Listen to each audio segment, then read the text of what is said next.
if you're experiencing a stuck loading screen while trying to install Roblox. Follow these steps to troubleshoot and resolve the issue. Step 1. Check your internet connection. Ensure that your internet connection is stable and working properly. You can do this by trying to load other websites or applications. If your connection is weak, try resetting your router or connecting to a different network. Step 2. Clear cache and cookies. Open your web browser settings and clear the cache and cookies. This can help resolve any issues caused by corrupted data. After clearing, restart your browser and attempt to install Roblox again. Step 3. Disable firewall and antivirus.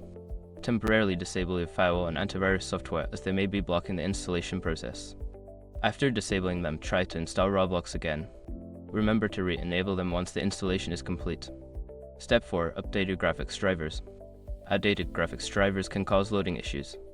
Check for updates for your graphics card drivers through the manufacturer's website or your computer's device manager.